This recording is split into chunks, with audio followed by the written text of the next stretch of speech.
Capítulo 8. As cidades. Os primeiros construtores de cidades.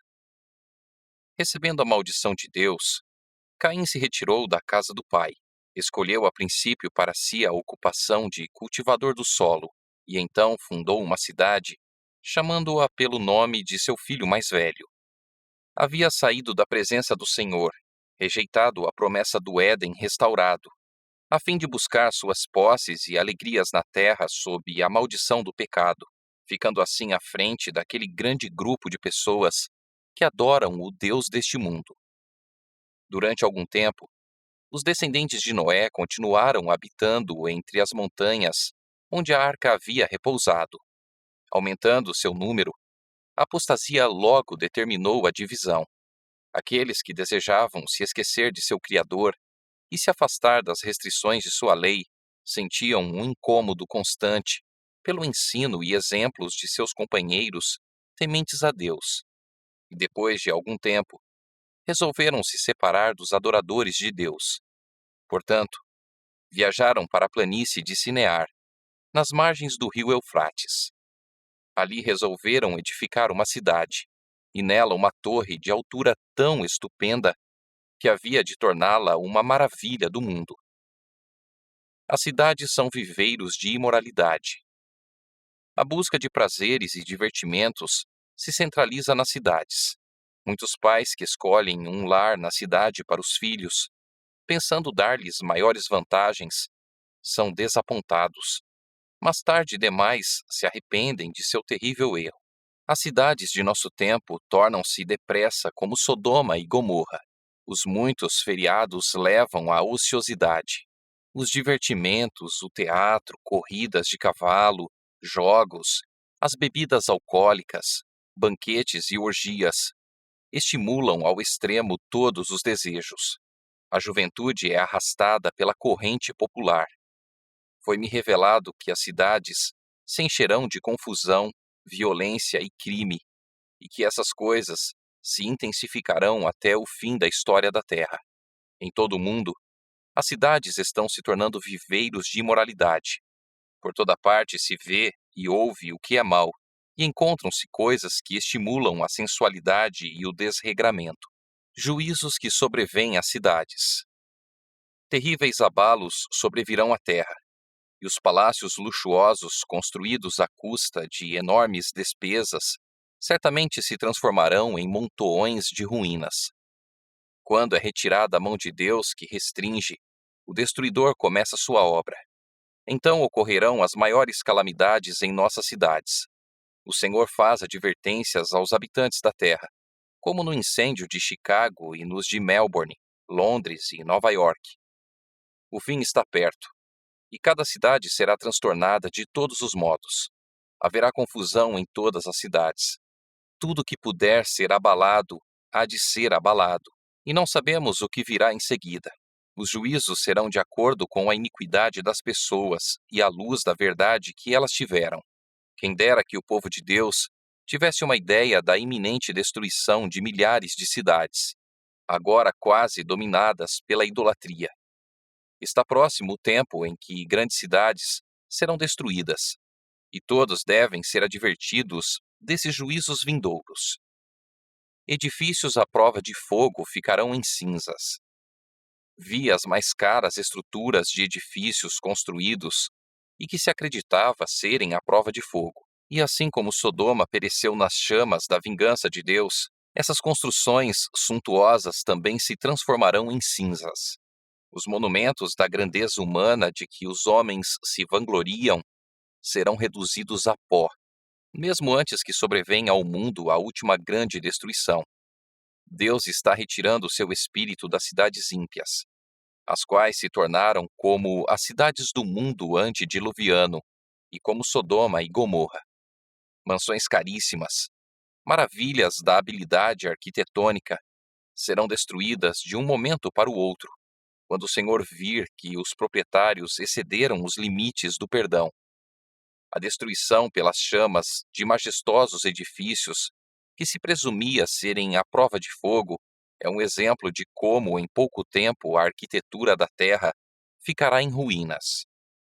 Os homens continuarão construindo edifícios caríssimos, que custarão milhões de dólares. Será dada especial atenção à sua beleza arquitetônica e à firmeza e solidez com que são construídos.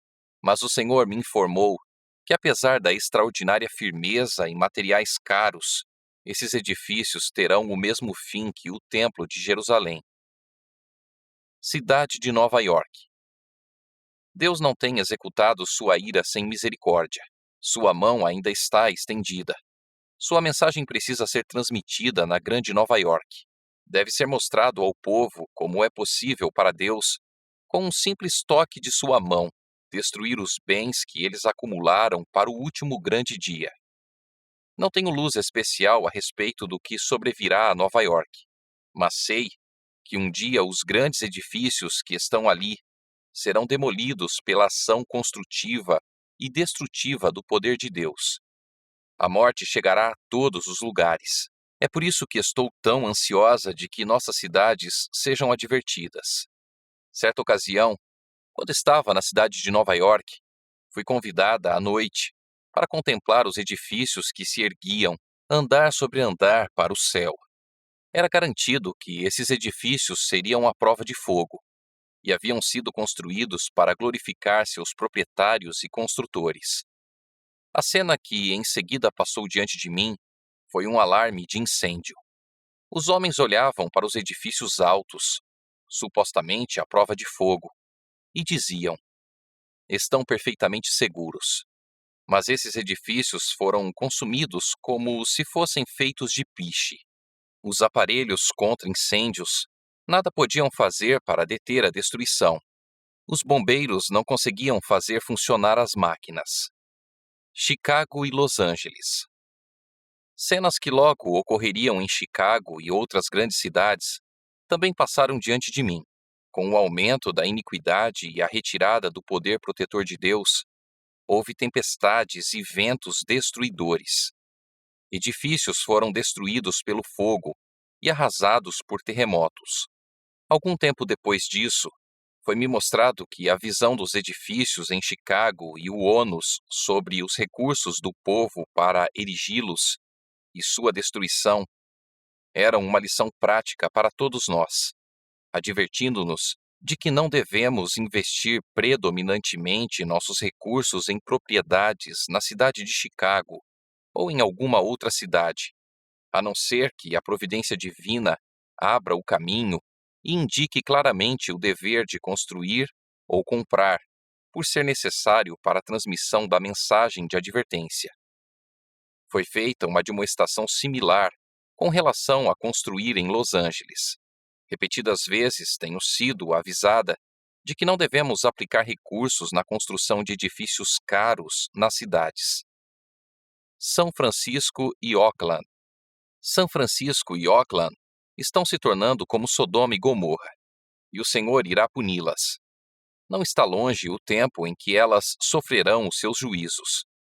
O terrível terremoto que sobreveio a São Francisco será seguido de outras manifestações do poder de Deus. Sua lei tem sido transgredida. As cidades ficaram poluídas pelo pecado. Estudem a história de Nínive. Deus enviou uma mensagem especial a essa cidade iníqua por intermédio de Jonas. Muitas mensagens como a sua seriam transmitidas em nossa época, se as cidades iníquas se arrependessem como Nínive. Mesmo nas cidades em que os juízos de Deus têm caído em consequência dessa transgressão, não há sinais de arrependimento.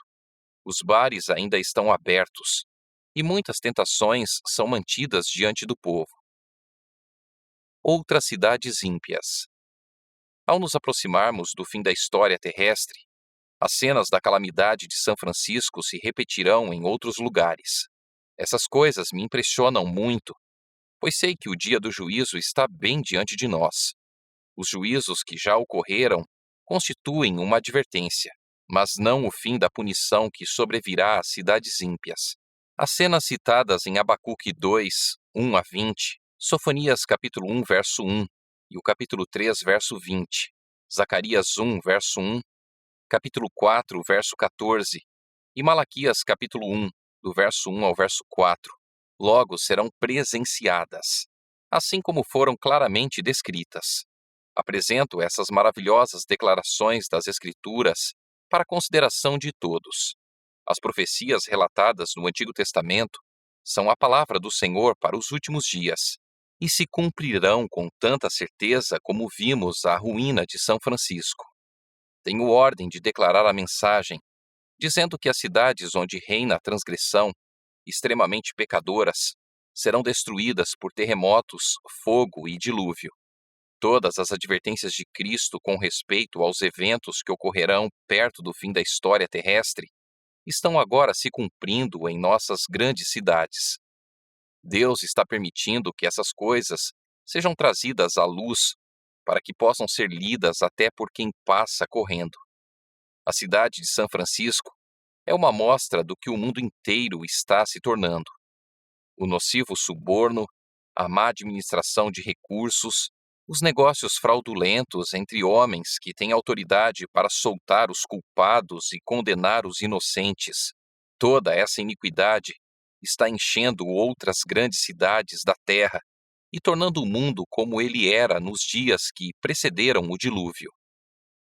Os sindicatos nas cidades. Satanás está ativamente em operação em nossas cidades populosas.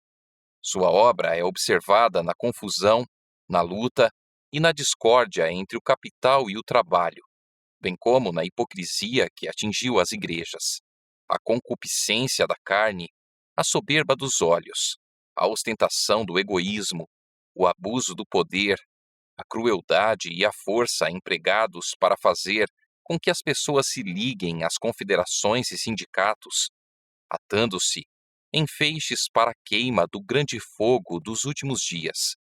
Tudo isso é operação de instrumentos satânicos.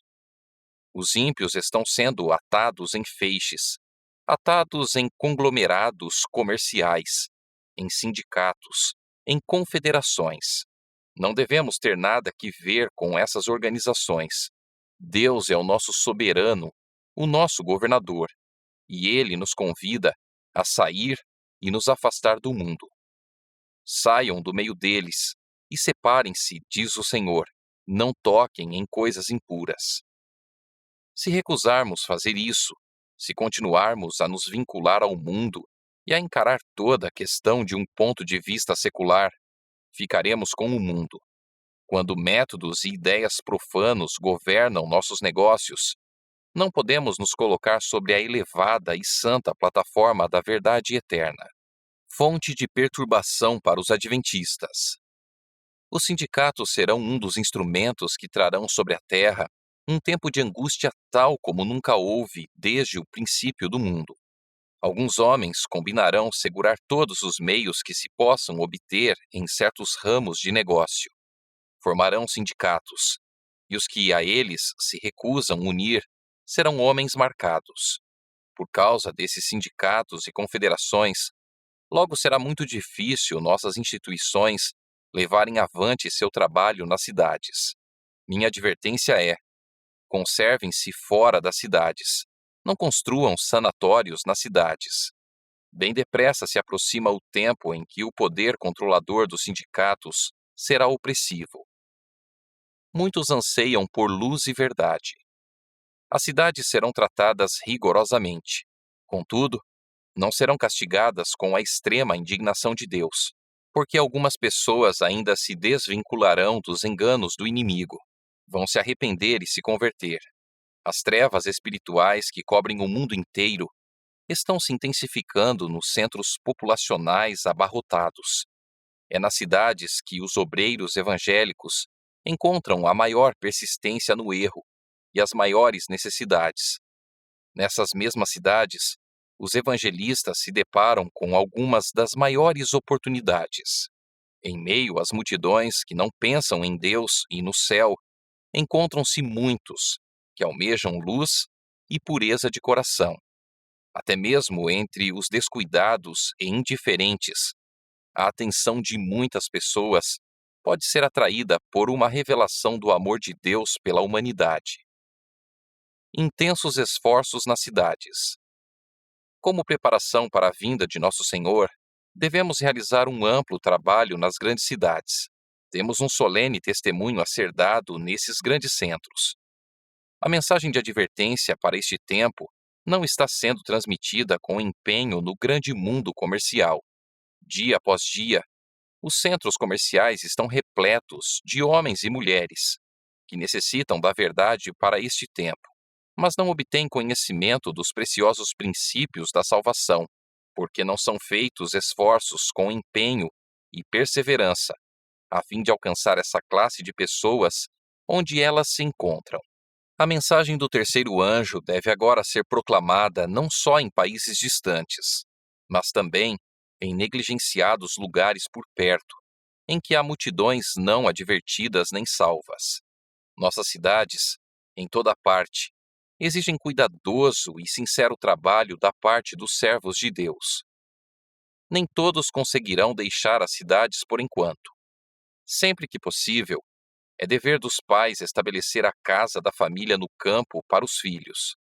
Conforme o tempo avança, cada vez mais nosso povo terá que sair das cidades.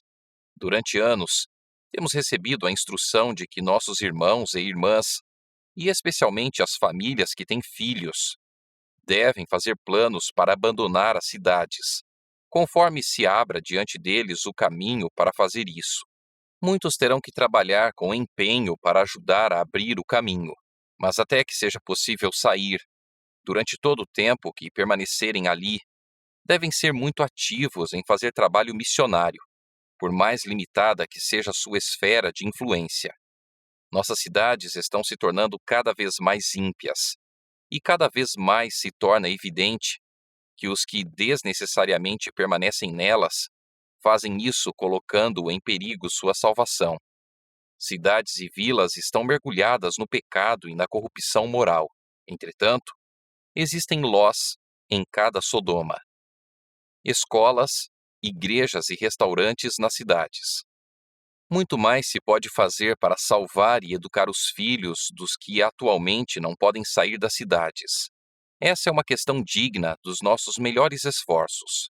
Devem-se estabelecer escolas paroquiais para as crianças que estão nas cidades, e em ligação com essas escolas, devem-se tomar providências para a ministração de estudos mais elevados, onde esses forem exigidos. Nossos restaurantes devem estar nas cidades, pois de outra maneira os obreiros desses restaurantes não poderiam alcançar o povo e ensinar-lhe os princípios de vida saudável. Continuamente o Senhor vem nos instruindo que devemos fazer o trabalho nas cidades, a partir de núcleos na periferia. Nessas cidades, devemos ter casas de culto, como memoriais a Deus, mas as instituições para a publicação de nossa literatura, para a cura dos enfermos e para o preparo de obreiros, devem ser estabelecidas fora das cidades. É especialmente importante que nossos jovens sejam protegidos das tentações da vida nas cidades. Não são aconselhadas mudanças precipitadas. Cada qual tome tempo para considerar cuidadosamente e não ser como o homem da parábola que começou a edificar e não conseguiu terminar. Nenhuma mudança deve ser feita sem que tal passo e tudo o que ele implica sejam cuidadosamente considerados. Cada coisa tem que ser levada em conta. Pode haver indivíduos que ajam precipitadamente e entrem em algum ramo de negócio de que nada sabem. Deus não exige esse tipo de coisa. Nada se faça de maneira desordenada, para que não haja grande perda ou sacrifício de propriedade, devido a apelos calorosos e impulsivos que despertam um entusiasmo que não é segundo a vontade de Deus, para que por falta de ponderação equilibrada, planejamento correto e princípios e propósitos sadios, uma vitória que precisava ser ganha não se transforme em derrota. O sinal de fuga das cidades. Não está muito distante o tempo em que, como os antigos discípulos, seremos forçados a buscar refúgio em lugares desolados e desabitados. Como o cerco de Jerusalém pelos exércitos romanos era o sinal de fuga para os cristãos judeus, assim, a pretensão de nossa nação de poder para decretar obrigatório o dia de repouso papal, será uma advertência para nós. Será então o momento de deixar as grandes cidades, passo preparatório para sair das menores para habitações retiradas em lugares isolados entre as montanhas. Depois de aprovado o decreto de morte, no tempo de angústia, fugimos todos das cidades e vilas, mas fomos perseguidos pelos ímpios, os quais entraram nas casas dos santos com espada. Ao deixarem os santos as cidades e vilas, eram perseguidos pelos ímpios, que procuravam matá-los. Mas as espadas que se levantavam para matar o povo de Deus se quebravam e caíam tão impotentes quanto palha. Anjos de Deus protegiam os santos. Embora um decreto geral tenha fixado um tempo em que os observadores dos mandamentos poderão ser mortos, em alguns casos, seus inimigos se antecipam ao decreto e se esforçam para tirar a vida deles. Mas ninguém pode passar pelos poderosos guardas posicionados em redor de toda pessoa fiel. Alguns são atacados ao fugir das cidades, mas as espadas levantadas contra eles se quebram como palha. Outros são defendidos por anjos na forma de guerreiros.